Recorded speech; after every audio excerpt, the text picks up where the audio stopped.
guys, Merry Christmas and welcome to my Christmas Day Doctor Who December video. So if you read the title of this video, yeah, it's a little different than stuff that I normally do. Might not be everybody's thing. But when I was thinking about what to do for Christmas Day for Doctor Who December, I know that you guys have a special tonight, and you guys will probably be searching for reactions galore after it airs and stuff like that, and I hope that it's amazing and that you love it, and all of that good stuff. So I kind of just wanted to do something simple and not too crazy, and something, you know, maybe a little different. And also, I thought that I should do something simple and not too crazy just because of the fact that, you know, I kind of wanted to give myself a break from not really editing too much and stuff like that on Christmas. So yeah, I have my Jets Santa hat on, and they're playing right now. I'm filming this on Christmas Eve. They're playing right now, and I think they're probably gonna lose. Story of my life as a Jets fan, whatever, but I'm loyal. So today I am actually going to read, one of my subscribers actually bought this for me, which is the Summer Falls book, and basically it has a new introduction by Amelia Williams. It's what it says right there, and I'm gonna read it. And I haven't read it yet, so I'm excited, but that's basically what I'm gonna be doing for Christmas Day, Christmas morning, whenever you guys are watching this, or maybe like a Christmas bedtime story, I'm not sure. So I hope that you guys enjoy this very slightly strange video, but yeah, and inside it says, "To my daughter, River." Oh my god. And yeah, so I'm just going to read this, and it's only like 5 pages long, so it's not going to take forever, let's hope.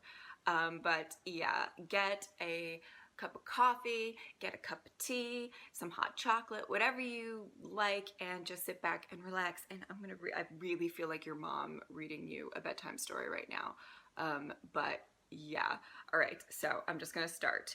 And I guess I'm gonna be kind of like, you know, reacting to it as well, as much as I can. So, all right, here we go.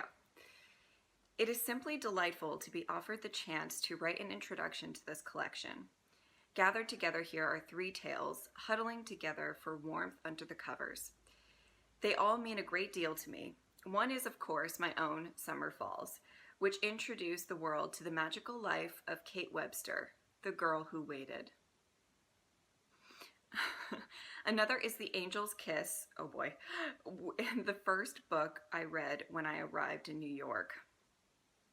And finally, the wonderful The Devil in the Smoke, a book which meant as much to me growing up as I'm amazed to find my own books have to some of their readers. If you're wondering what connects these 3 tales, I have one word for you: adventure. Whether you're toting guns with Melody Malone, slaying nightmares with Madame Vastra, or even running across the ice with Kate Webster, these are all small worlds of adventure. Before we go any further, though, I would like to thank a few people. My long-suffering husband, Rory, who is the very definition of tea and sympathy. Sorry.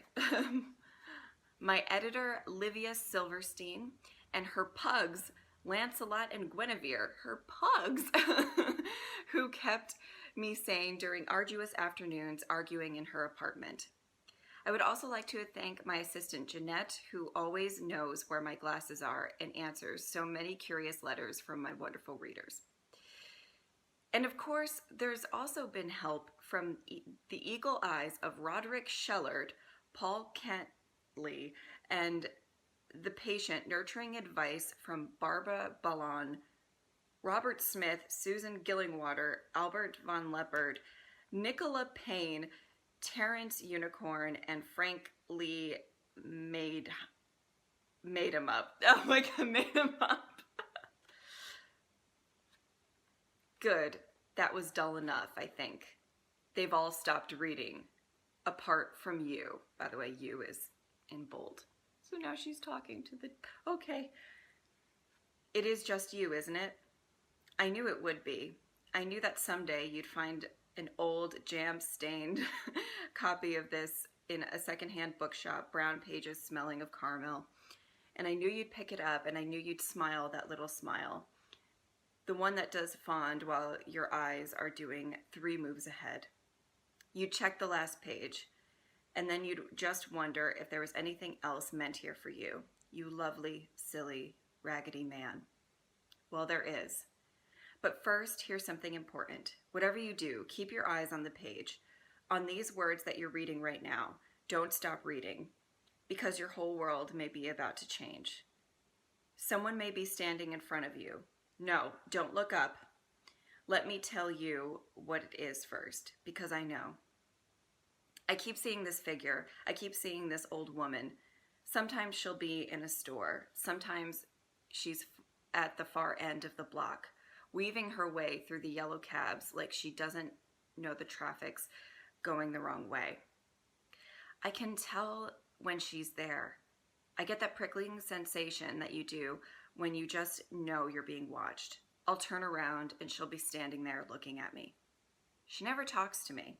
She just looks at me, and her smile is so sad. And then, oh, I don't know, a truck will go past, or a crowd of shoppers, and she'll be gone. Ooh, interesting. Rory and I, he's fine, thank you. Teensy bit gray, but still my man. We went to Lake Erie last fall. Oh, I love that they're in New York. Anyway, as every leaf fell, it made things smell more autumny. That rich fragrance of old sap and smoky bonfires. There was a mist on the lake, and she was there, the little old lady. She was standing at the end of the pier, just looking at me, with that sad smile again. Rory was alarmed. His eyesight is still as sharp as a pin. Is she still standing on the water?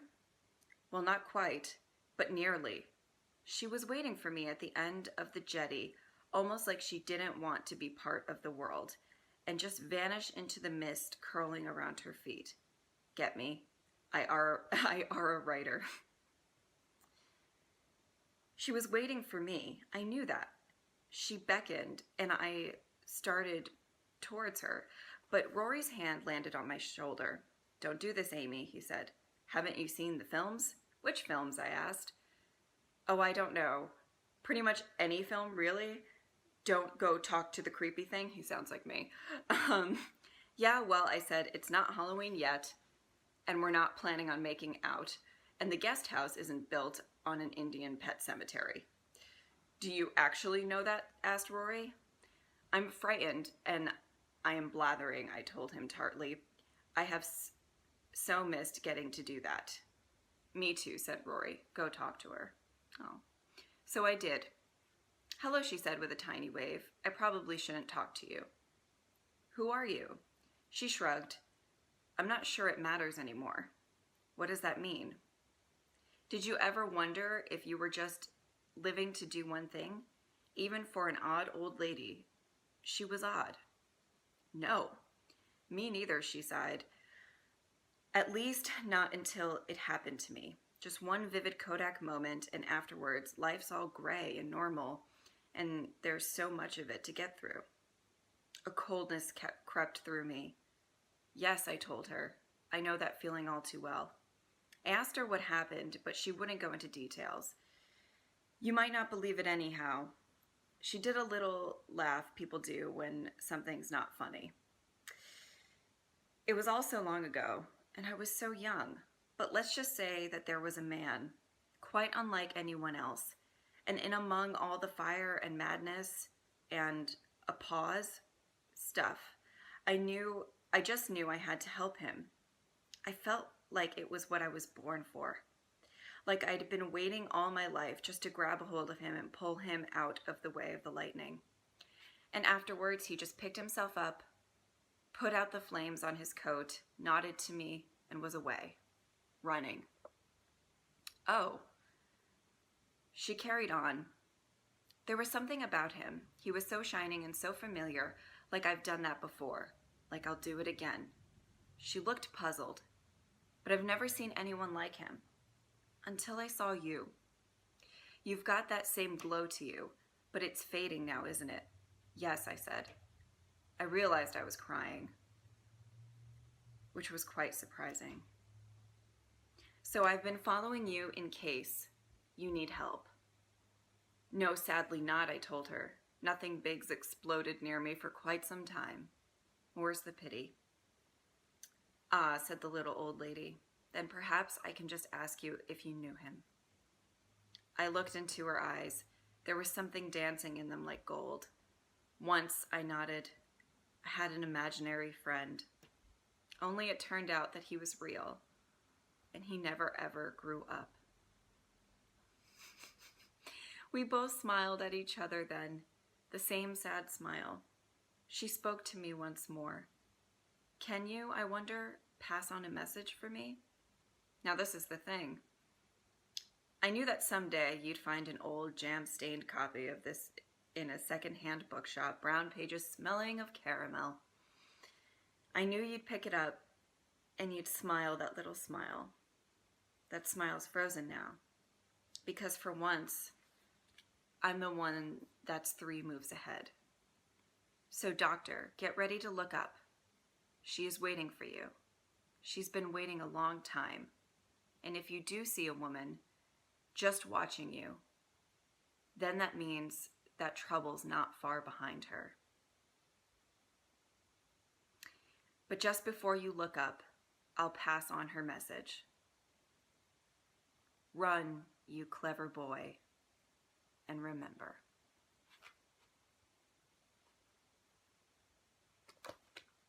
That's it. That was really, oh my God, that really came together very nicely. Oh my God. Now I just want to read the rest of it. Now I can. Oh my God.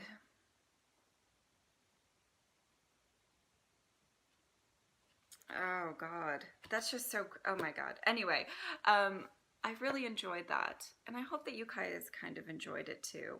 And I know that this is kind of a strange type of video to do, but I hope that you guys had fun or had a nice, cup of coffee while you were listening or something like that.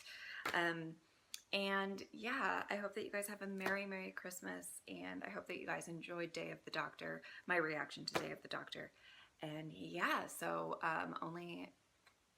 it's about a week left of Doctor Who December, and we're going to end it with Time of the Doctor. So I hope that you guys are excited. Thank you guys so much for watching. I will see you next time. Bye!